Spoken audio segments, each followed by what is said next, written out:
আজি আমাৰ ধাৰাসাৰ কাম চলি আছে।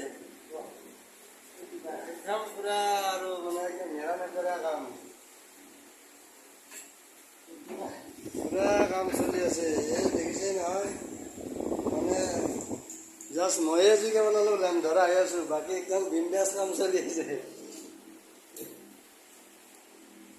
আৰু এয়া চাওক, এইবিলাক কামত কিমান মানে যোগাৰ পাতি লাগে। এয়া মানে কিছুমান বস্তু বনোৱা হৈ আছে, এইবিলাক বনাই আছে, আৰু এইবিলাক কাম বস্তুবিলাক চববিলাক এনেকৈ কৰি আছে। ইমান ধুনীয়া ধুনীয়াকৈ কাম চলি আছে, আৰু বহুত ধুনীয়া বস্তু। আৰু এতিয়া ৰাতি 12টা 1টা বাজিবই, কিন্তু আমাৰ কাম শেষ হোৱাই নাই।